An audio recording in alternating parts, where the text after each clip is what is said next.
What's more important, the inventor or the invented? My name's Dylan, and to discuss this question, today I'm joined by Aden, who shares my passion for philosophy and, as of recording this introduction, is currently studying at Boston University. With him, we'll attempt to create a general rule to answer this question by looking at case studies ranging from the Mona Lisa, to the printing presses, to businesses like AT&T, to documents like the Constitution, and in the process we'll tackle questions about defining what constitutes an inventor. Let's discuss. Today I'm joined by Aden Negri, and I guess the first part of any discussion is defining our terms. So when we talk about inventor versus invented, one of the important things we have to consider is what does important mean. So when we're evaluating the term important, what are we evaluating it on? Are we talking about historical impact? Are we talking about how useful it is? Are we talking about the amount affected? What do you think? I mean, I would say that the impact is the most important because I think that that's what lasts. That's what's going to inspire more change. And I think that when we look at past inventions and inventors, it's their impacts that we're really looking at. For sure, yeah. It becomes kind of difficult. There's lots of different ways to define these, but if you define them in certain ways, that you quite limit the discussion. So if we say impact just along pure lines of how many people have been affected by this, let's take a pyramid example to demonstrate. So let's say we ask, what's more important, the pharaoh that built the pyramids or the pyramid itself? And if we go based off pure impact by like number affected, the pyramid quite easily wins. It's visited by about 14.7 million people each year. And the pharaoh who built it died long ago. So it's not really a competition. So we got to be really careful that we're not just talking about how many people have seen this or who did it affect, but we also kind of have to consider maybe impact in a historical sense. What do you think about that? I mean, I agree with the pyramid example. It doesn't really make sense to say that, oh, well, because 14 million people a year see it, the pyramids are more important. But I do think you need to look at the societal impacts from whatever this invention was, right? And so perhaps the inventor's invention, when he created this inventor created an invention, the contemporary effects may not be as great as the effects we're witnessing, years and years and years later. So I think when we're looking at impact, it needs to be more broad and less on a personal level. 14 million people may see the pyramid and it may have some small effect on them, but nothing so great that it alters the overall impact the pyramids have. Yeah. I mean, there's lots of other examples too. For instance, if we went just based on number, we could argue any pop song that got like 1 billion views, while that had a lot of effect, like a lot of people heard that, did that really change or impact history? Did that alter society? Usually not. It's pretty rare for that to happen. So when we talk about our examples, it's important to not go in like objective metrics all the time. While we want data, we want to avoid, I guess, limiting the discussion too much. For sure. Yeah. So speaking of examples, I guess now that we kind of know along the lines of what we're talking about, we want to talk about how much change did something inflict, I guess. Let's take a look at how much change did art have. So let's take a specific piece of art to compare inventor to invented. So in one sense, you can think of Da Vinci as an inventor, and the Mona Lisa as the invented. So in that example, what do you think is more important? In that example, honestly, I think that the inventor is more important because I think it's the inventor's attitude towards art and the inventor's inquisitive nature that revolutionized art. And I think that in this case, the invention was the product of that thought. And I think that thought is, the thought of the inventor is really perhaps more important because it's those principles that are still used today and not just renditions of the invention. But couldn't you say that it's not really Da Vinci teaching those principles anymore? Like, sure, he came up with it, but um, isn't the Mona Lisa the thing teaching artists now in some way? Because Da Vinci has a limited lifespan. And I think that's an interesting part of all inventor versus invented examples, is that usually the invented lives longer, which is the case of the Mona Lisa. I think that in So this case, the invention sort of explicates the psyche of the inventor. Or I think you might agree that art kind of shows the techniques that the inventor maybe came up with. So I think in this case, maybe the inventor is more important. I think there's plenty of examples where the invention is far more important. But with art, and I guess maybe perhaps it depends on the art, but I do think that the in this case the inventor was more important and did revolutionize art by creating these inventions. yeah, I mean, in terms of modern impact, of course, as I mentioned earlier, Da Vinci isn't alive to teach techniques, and it's difficult to learn techniques from just reading about Da Vinci. But you can learn about the techniques through the work that Da Vinci produced. So it's kind of difficult to say because on one hand you have the person creating it, who invented many of the techniques like perspective, distance blurring, but then you have the product that continued the uh, inventor's legacy. So it's kind of a standstill, in my opinion, at least. I'd agree. I think it's sort of a what came first, the chicken or the egg discussion, at least with this example. Yeah, I mean, I think if you want to tackle this question a bit more deeply, I think you got to look at some other examples. So, what about printing presses, for instance? Um, they were originally, and I should add, questionably invented by Gutenberg, because there's a possibility he went to Asia and kind of stole the ideas from Asian printing presses. But printing presses have evolved regardless of where Gutenberg got it since then.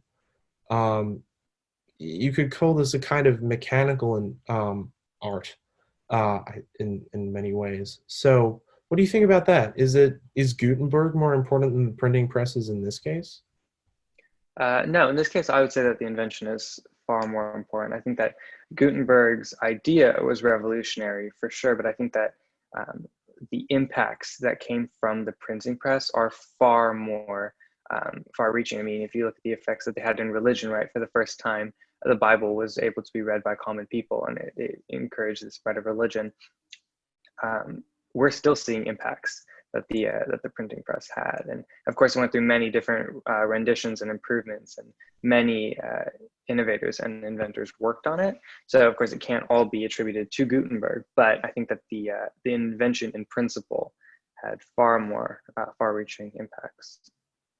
Yeah, I know we talked earlier about actually affecting the flow of history, and the printing press has done that. If you really know a bit about Martin Luther, a lot of the reasons why Martin Luther's ideas were able to spread so well was the printing press. And as you mentioned in the Bible example, it's fantastic. Is that for the first time the Bible was able to be printed and translated by Martin Luther, which allowed people to not have to rely on the Catholic Church as strongly. So back then, printing presses had a major effect on history, and they're still affecting history. So in this case, I would argue, if it's just Gutenberg to printing presses, it's pretty clear that printing presses had a more of an impact. But as you mentioned, printing presses have changed a lot. So do we consider the people who have improved the printing presses in the same group? Like, do we file them all as the inventor of the printing press, or do we consider Gutenberg and the rest of the inventors or innovators separate? Well, I personally, I would look at them separately. What's around today is not a printing press, right? But it uses sort of principles that were created then. So I think that we have an inventor who created an invention, and then we have other inventors who sort of took this invention and evolved it. So I think that they're specific and separate situations So I don't think you can just attribute it all to Gutenberg. I think you can attribute each evolution to the inventor that created it. Yeah, in many ways, the printing press is a multi-layered invention, and what I mean by that is, it's like each inventor's ideas lays on top of the other one to get to where we were today. Um, so to me, it's a little difficult because you have Gutenberg at the bottom of this long layer to the printing presses. Um, and so if you remove Gutenberg, the whole thing falls apart. But then I guess does it? Like, is Gutenberg necessary um, for I guess this whole line of innovation, or do you think it would have happened regardless of Gutenberg? No, I mean, I think it would have happened regardless. I think, humanity would have created a printing press or a rendition of it without him. But I do think he was necessary. I just think that he could only take it so far, right? And then his invention almost inspired inventors, right? The invention almost became an inventor in, in a certain way. So I think, it's just like when you're citing something, you would say like, Gutenberg et al., right? You have, the headliner and then all these people who created renditions. Yeah, for me, I kind of view inventions as like most of them are inevitable. I feel like science is continuously evolving, so a lot of what we have today might have just been delayed, if not for the original inventors. But that delay, I think, is really important when we consider printing presses, because if Gutenberg didn't come around um, during that time, Martin Luther might have died before ever being able to print a Bible. Um, and I know I'm delving deep into a hypothetical right now, but without Gutenberg, you might never have had the Protestant Revolution, because of there might have been no printing press by that time. You couldn't have had the pamphlets. You couldn't have had the printed Bible. So, does that make at least give Gutenberg a bit more of an argument for being important? I think so. I mean, we're talking about historical impact in this case, and you take Gutenberg away, and you lose that historical impact. Yeah, I mean, it's really difficult. I know I'm kind of contradicting myself here, but it's kind of difficult delving into the hypothetical in history, just because you kind of there's a whole lot of events that happened after that you have to consider as well. So if Gutenberg wasn't around and it was just delayed, um, you might have eventually seen that revolution as well, with Bible printing. So, in my opinion, I agree with you on this one. Though I think Gutenberg has some reasons why he was important, especially like time related. I think a lot of the revolution would have eventually happened. So I would argue printing presses, along with you, uh, is more important than the inventor in this case. Um, but I think that's kind of clear cut example. But I'm curious about what you think of a more murkier example. So take business, for instance. We kind of mentioned this with Gutenberg, but there's inventors and innovators. In inventing, you create something entirely new. But if you're innovating, you're improving off um, old products, and making it kind of marketable and new in a way to consumers. So, should we consider them on the same level of impact? Well, I think that, and this sort of touches upon what I was talking about before, where you have an invention which inspires another inventor, in this case, an innovator, right, to take that further. So you may have an inventor who can only take their product so far, right, and you'll have someone else who, like, oh, I can use this as a foundation. I'm going to build on top of it. And so I think that these innovators are inventors within their own right. I think they're just starting, with a foundation, right? But I do think that they are inventors within their own right. They are coming up with some creation that didn't exist before, right? Its foundation may have, but the invention itself didn't exist. Yeah, I mean, in some sense, I think it's kind of difficult to find an invention that didn't at least have some innovation part of it. Because a lot of inventions take ideas from previously created things. Like we mentioned Gutenberg. There's a decent chance that a lot of the innovation he had with the printing press came from Asian printing presses. Um, so to me, I think it's kind of it's difficult to say one is more important. I mean, I mean innovators and inventors saying one is more important because sometimes they're indistinguishable. Um, but in any For case, sure. oh yeah, I go ahead. think that, well, like I was saying, so these inventions kind of inspire inventors. These inventions are almost inventors within their own right. Like you're creating a foundation that is going to inspire another invention. So similar to what you're saying, I think if you look at any invention out there, no matter how sort of revolutionary, it had a foundation or it had some principle that previously existed. And I think that's really important to note, especially when talking about this, because that may make inventions more important because they can, they're almost instrumental rather than intrinsic because they can inspire new inventions.